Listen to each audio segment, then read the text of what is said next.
दोस्तों एक बार फिर से स्वागत है आप सबको हमारे इस नए वीडियो में। दोस्तों आज के जो गाने आए हैं ना, दोनों गाने एक और स्टार का आया था। फिलहाल नाम मैं नहीं लूँगा और उल्टा बोलूँगा भी नहीं, क्योंकि उल्टा बोल के सब्सक्राइब और लाइक लेना हमारा काम नहीं है। अगर आप लोग सच्चे कट्टर फैंस हैं पवन सिंह का तो आप लोग लाइक सब्सक्राइब जरूर करिएगा।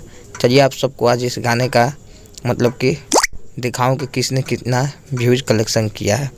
दोस्तों यहाँ पर देख सकते हैं पावर स्टार पवन सिंह का मतलब कि 4 घंटा में ही 2 लाख करीब व्यूज है, 2 लाख पार। और यहाँ आप लोग देख सकते हैं लाइक मतलब 95,000, मतलब 1 मिलियन रियल टाइम में व्यूज है। और यहीं पर हम बात करें दूसरे स्टार का तो यहाँ आप लोग देख सकते हैं 5 घंटा में 3,10,000 और 65,000 लाइक। तो मतलब समझ सकते हैं कि पावर स्टार पवन सिंह कितना आगे चल रहे हैं इनसे, और आगे हैं भी, रहेंगे, चलेंगे भी। तो यही था आप सबको आज का पूरा टोटल रिव्यू और कलेक्शन व्यू का। तो वीडियो अच्छा लगा तो लाइक शेयर और चैनल पर नहीं तो सब्सक्राइब जरूर करिएगा। चलिए मिलते हैं नेक्स्ट वीडियो में, तब तक के लिए बाय।